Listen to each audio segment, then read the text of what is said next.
রাহাত নামে এক তরুণ, তার জীবনের সব আশা হারিয়ে ফেলেছে। চাকরির জন্য বারবার ব্যর্থতা, প্রেমে হতাশা, পরিবারের চাপ সব মিলে সে আত্মহত্যার সিদ্ধান্ত নেয়।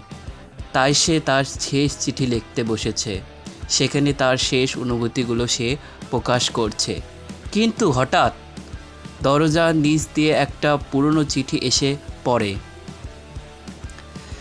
অবাক হয়ে সে চিঠিটি খুলে দেখে এটি তার নিজের লেখা, কিন্তু সময় 10 বছর আগের। 10 বছর আগে ছোটবেলায় রাহাতও আরেকবারও আত্মহত্যার কথা ভেবেছিল। তখন তার শিক্ষক তাকে একটি চিঠি লিখে অনুপ্রেরণা দিয়েছিলেন। সেই চিঠি হারিয়ে গিয়েছিল, কিন্তু আজ হঠাৎ আবার তার কাছে ফিরে এসেছে সেই চিঠিটি। চিঠির শব্দগুলো তাকে বারবার বাঁচার শক্তি দেয়। চিঠিতে লেখা ছিল, তুমি হেরে যাওনি, কারণ তুমি এখনও চেষ্টা করছো। অন্ধকার রাতের পরেই ভোর আসে।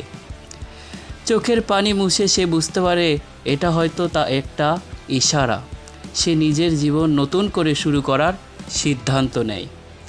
কয়েক বছর পর রাহাত একজন সফল লেখক হয় এবং তার প্রথম বইয়ের নাম হয় সে চিঠি। রাহাতের এই চিঠিটি যেন বিদায়ের প্রান্তে আসার ঠিকানা হয়ে দাঁড়িয়েছে।